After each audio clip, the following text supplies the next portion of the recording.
glimpse into Amish life, preserving tradition in a modern world.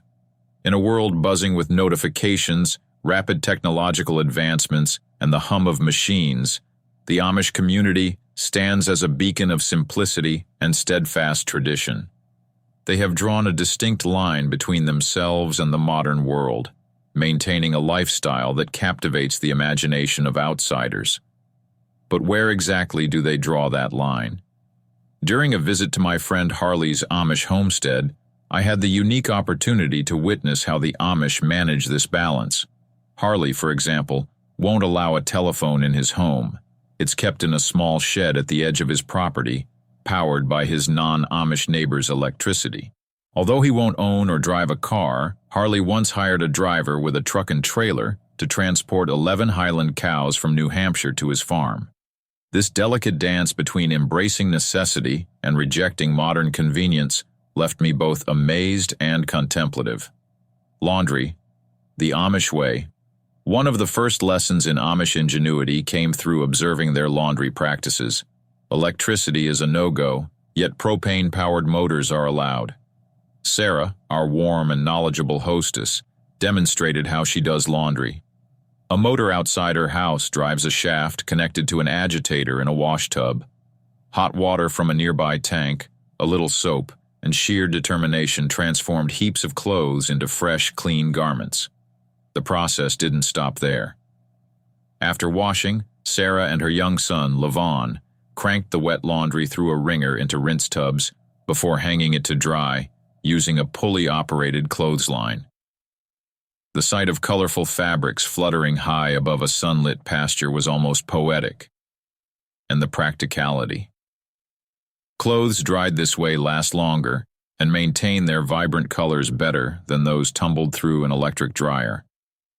Witnessing Sarah handle what would have been 10 loads of laundry in my electric washer was humbling. This isn't just a chore for the Amish. It's a reflection of their resourcefulness and connection to their surroundings. The charm of handmade clothes. Every piece of clothing in Sarah's household was hand-stitched by her. She proudly showed me her sewing room, complete with a vintage treadle-operated Singer sewing machine, much like the one my grandmother used.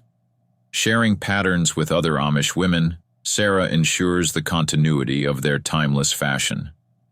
Their garments are not only functional, but also works of art.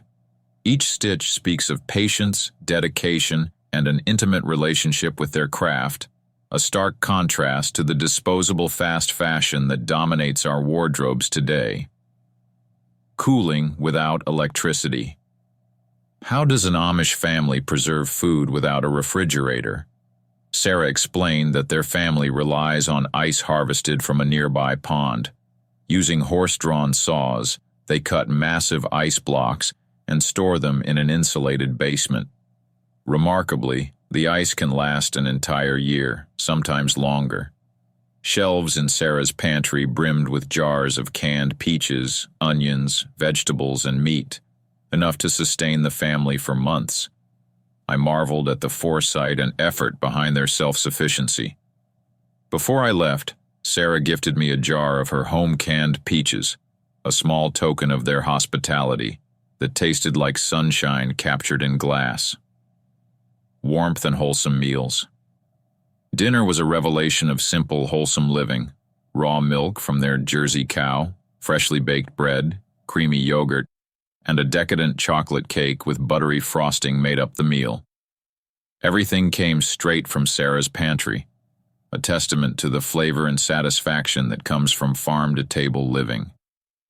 The house, always warm and inviting, was heated by a central wood-burning stove.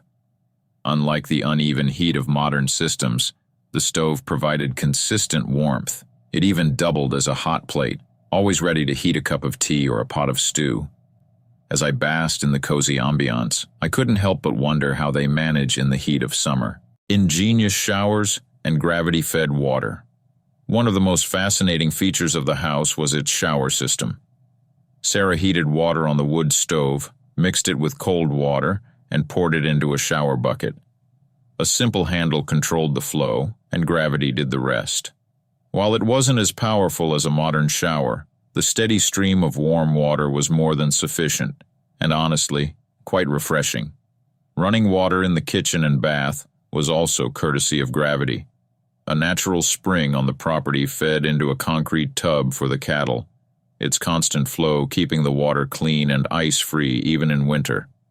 I couldn't help but envy the purity and sustainability of their water source.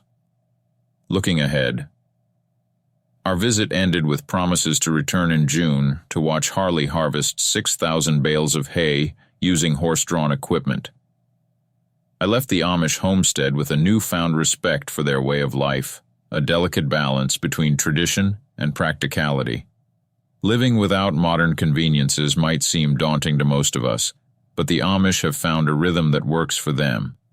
Their resourcefulness, community spirit, and connection to nature are lessons we could all benefit from in our increasingly hectic lives.